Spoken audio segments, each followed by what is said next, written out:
देखिएगा, ये एक बेतुकी सी बात है। बिल फाड़ दिया उन्होंने, संविधान के अकॉर्डिंग सारे काम किए हैं, संविधान से हटके काम नहीं किए। बिल इसलिए फाड़ा क्योंकि वो बिल ही गैर संविधानिक था, और जब तक संविधानिक चीज होंगी वो उन्हें हमेशा आगे रखते हैं और उससे लेकर आगे बढ़ते हैं। गैर संवैधानिक चीजों को वो कभी भी ना अपने पास भटकने देते हैं, ना उन्हें आगे तक पहुंचाते हैं। बिल इसीलिए फाड़ा क्योंकि वो गैर संवैधानिक है, और आज भी हम उसे गैर संवैधानिक मानते हैं। जी बिल्कुल, ये हिस्सेदारी की जंग है जो कांग्रेस ने अब तक दबा रखी थी। उस हिस्सेदारी की लड़ाई अब ओवैसी जी के नेतृत्व में नहीं, कांग्रेस ने कहाँ हिस्सेदारी दी, बताइए आप। कांग्रेस ने, जैसे बीजेपी ने मुख्तार अब्बास नकवी हो गए, शाहनवाज हुसैन हो गए, कुछ ऐसे चेहरे बनाए रखे हैं जो मुस्लिम हैं, लेकिन उनका कोई मुस्लिम समाज के प्रति कोई कार्य है तो आप बताइए मुझे।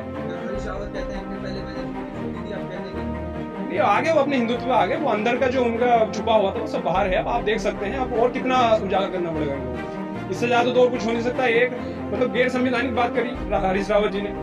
आप कैसे एक समुदाय को कह सकते हो कि आपको छुट्टी नहीं मिलेगी आपके धार्मिक आस्थाओं को पूरा करने के लिए, और एक समाज को आप कह रहे हो कि आपको छुट्टी मिलेगी?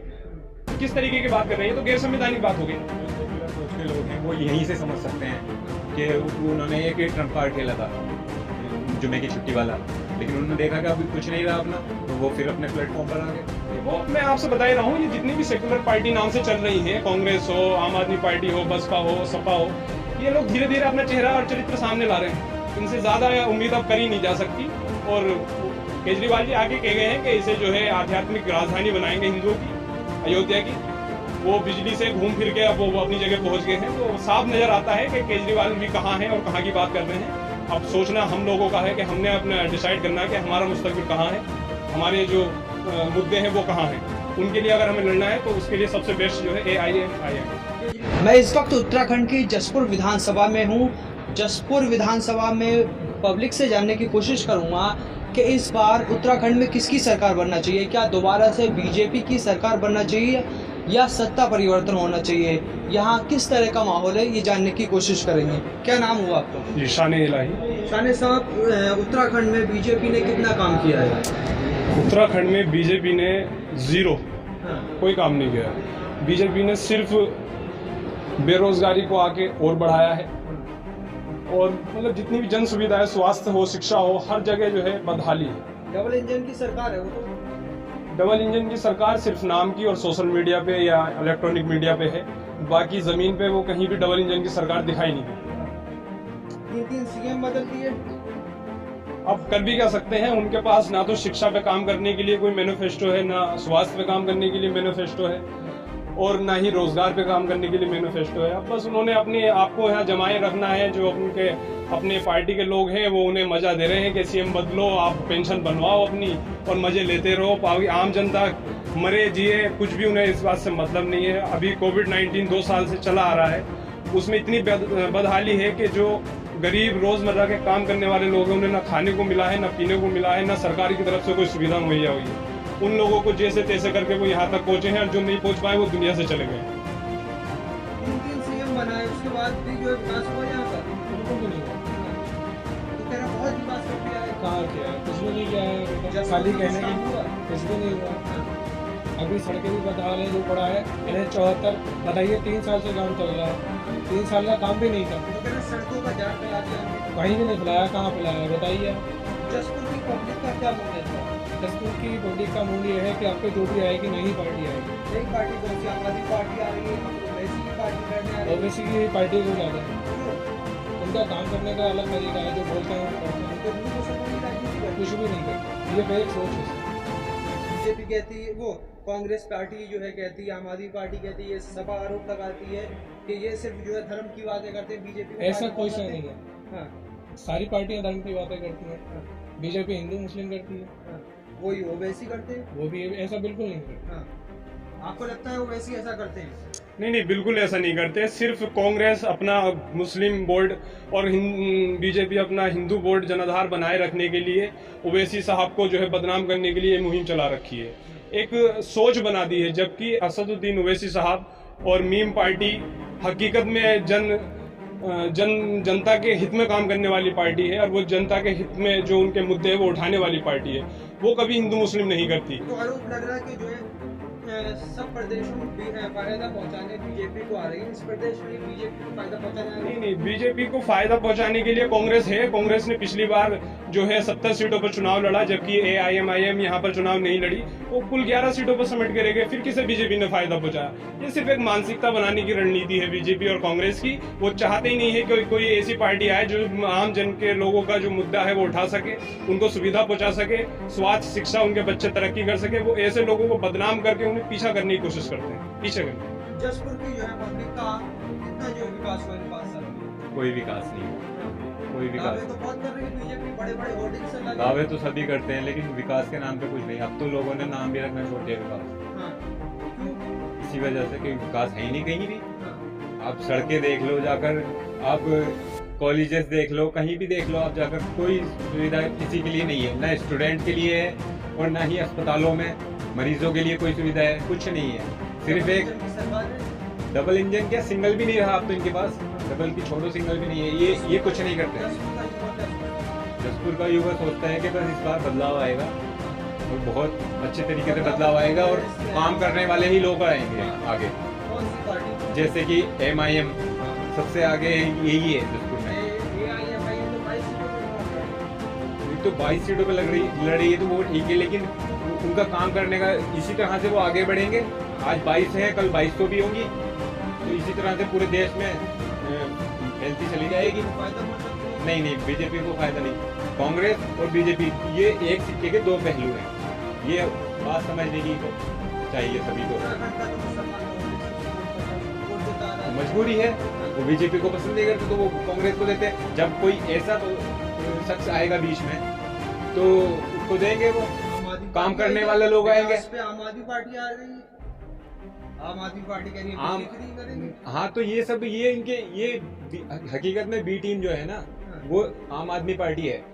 बीजेपी की बी टीम आम आदमी पार्टी है।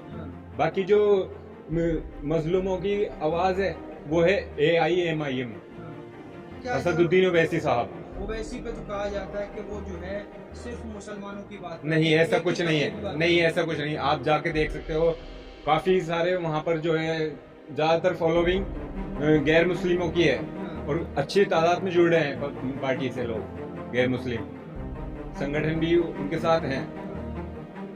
तो अब के इंशाल्लाह जो है AIMIM की पार्टी। AIM 22 सीटों पे इसलिए लड़ रही है क्योंकि एक शुरुआत है और किसी भी चीज की शुरुआत जब छोटे से होती है तो वो बड़े स्तर तक जाती है। और इंशाल्लाह AIM जो है वो अपना परचम उत्तराखंड में लहरा के छोड़ेगी और लोगों तक जो उनकी जन समस्याएं हैं वो उनको सुलझा कर छोड़ेगी और उन तक किन मुद्दों में किन चीजों को सोच के AIMIM को सपोर्ट कर रही है? सबसे पहली बात, जो हमारे राष्ट्रीय अध्यक्ष हैं ओवैसी जी, उन्होंने हमेशा संविधान के अकॉर्डिंग ही अपनी बात रखी है और वो जानते हैं कौन सी चीज कहाँ तक कैसे पहुंचाई जा सकती है।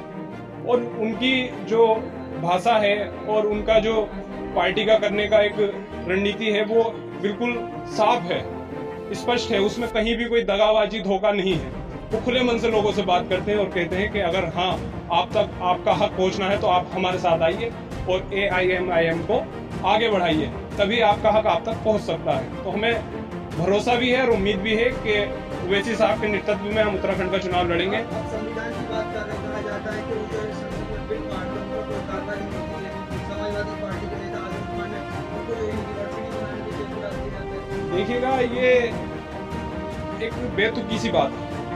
बिल फाड़ दिया उन्होंने, संविधान के अकॉर्डिंग सारे काम किए हैं, संविधान से हटके काम नहीं किए। बिल इसलिए फाड़ा क्योंकि वो बिल ही गैर संविधानिक था और जब तक संविधानिक चीज होंगी वो उन्हें हमेशा आगे रखते हैं और उससे लेकर आगे बढ़ते हैं। गैर संवैधानिक चीजों को वो कभी भी ना अपने पास भटकने देते हैं ना उन्हें आगे तक पहुंचाते हैं। बिल इसीलिए फाड़ा क्योंकि वो गैर संवैधानिक है और आज भी हम उसे गैर संवैधानिक मानते हैं। कहा जाता है कि जहाँ भी पहुँचते हैं बीजेपी को फायदा पहुँचा है और बीजेपी के जो है इशारों में काम करते हैं। ये सब झूठ है, ये सब अफवाह है। ये एक पार्टी को बदनाम करने की साजिश है, ऐसा कुछ नहीं है। जैसे कांग्रेस को अपनी आज़ादी है, ऐसे बीजेपी को है, ऐसे ही AIMIM को है। वो भी अपनी सब जगह पार्टी को अपना फैला सकते हैं और हिस्सेदारी दिला पाएंगे। जी बिल्कुल, ये हिस्सेदारी की जंग है। हाँ, जो कांग्रेस ने अब तक दबा रखी थी, उस हिस्सेदारी की लड़ाई अब ओवैसी जी के नेतृत्व में हिस्सेदारी नहीं दी क्या? नहीं, कांग्रेस ने कहाँ हिस्सेदारी दी, बताइए आप। कांग्रेस ने, जैसे बीजेपी ने मुख्तार अब्बास नकवी हो गए, शाहनवाज हुसैन हो गए, कुछ ऐसे चेहरे बनाए रखे हैं जो मुस्लिम हैं, लेकिन उनका कोई मुस्लिम समाज के प्रति कोई कार्य है तो आप बताइए मुझे। हरीश रावत कहते हैं कि पहले मैंने छुट्टी दी, आप कहते हैं कि नहीं, आगे वो अपने हिंदुत्व में आगे, वो अंदर का जो उनका छुपा हुआ था वो सब बाहर है। अब आप देख सकते हैं, अब और कितना उजागर करना पड़ेगा इन लोगों को, इससे ज्यादा तो और कुछ हो नहीं सकता। एक मतलब गैर संवैधानिक बात करी हरीश रावत जी ने। आप कैसे एक समुदाय को कह सकते हो कि आपको छुट्टी नहीं मिलेगी आपके धार्मिक आस्थाओं को पूरा करने के लिए, और एक समाज को आप कह रहे हो कि आपको छुट्टी मिलेगी? किस तरीके की बात कर रहे हैं? ये तो गैर संवैधानिक बात होगी ना। जो सेक्युलर सोच के लोग हैं वो यहीं से समझ सकते हैं कि उन्होंने एक ही ट्रम्प कार्ड खेला था, जुम्मे की छुट्टी वाला, लेकिन उन्होंने देखा कि अब कुछ नहीं रहा अपना, और वो फिर अपने प्लेटफॉर्म पर आ गए।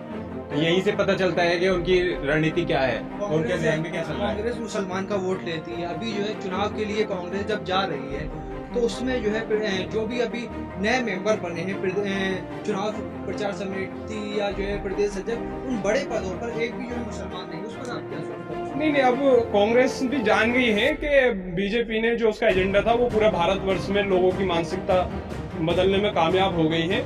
वो कांग्रेस तो चाह नहीं रही कि कोई मुस्लिम में उनका चेहरा मनसबी बैठे, तो क्यों देंगे आपको पद? वो आपको कुछ नहीं देंगे, आपका वोट भले ही ले लें वो। अब वो आपसे किस तरीके से ले लें, लुभा के ले लें, झूठ बोल के ले लें, और हमेशा आपसे अपनी गुलामी कराते रहेंगे। अब आपके हाथ में है कि हम इन लोगों से बचें और एक अपनी जो है, जो ओवैसी साहब के नेतृत्व में जो हर जाति हर धर्म का विकास करने की रणनीति है उसके तहत काम करें और ऐसे लोगों को आगे रखें। केजरीवाल के क्या कहना है? दिल्ली में जो है शिक्षा और बिजली की बात करते करते उत्तराखंड में हिंदू को डाल रहे हैं। वो मैं आपसे बता ही रहा हूँ, ये जितनी भी सेकुलर पार्टी नाम से चल रही हैं, कांग्रेस हो, आम आदमी पार्टी हो, बसपा हो, सपा हो, ये लोग धीरे धीरे अपना चेहरा और चरित्र सामने ला रहे हैं। इनसे ज्यादा उम्मीद अब करी नहीं जा सकती। और केजरीवाल जी आगे कह गए हैं कि इसे जो है आध्यात्मिक राजधानी बनाएंगे हिंदुओं की, अयोध्या की। वो बिजली से घूम फिर के अब वो अपनी जगह पहुंच गए हैं। तो साफ नजर आता है कि केजरीवाल भी कहाँ हैं और कहाँ की बात कर रहे हैं। अब सोचना हम लोगों का है कि हमने अपना डिसाइड करना है कि हमारा मुस्तकबिल कहाँ है, हमारे जो मुद्दे हैं वो कहाँ हैं। उनके लिए अगर हमें लड़ना है तो उसके लिए सबसे बेस्ट जो है AIM। केजरीवाल पर क्या? केजरीवाल भी यही कहेंगे कि ये सब एक ही हैं, जो दूसरी पार्टियां हैं इन सब के जो है एक ही एजेंडे हैं, घूम फिर के वहीं आ जाते हैं अपने एजेंडे पे। तो उनका तो बहुत मुश्किल है यहाँ पर, और AIM में इनका अच्छा खासा दबदबा रहेगा और इस बार जीत की पूरी उम्मीद है।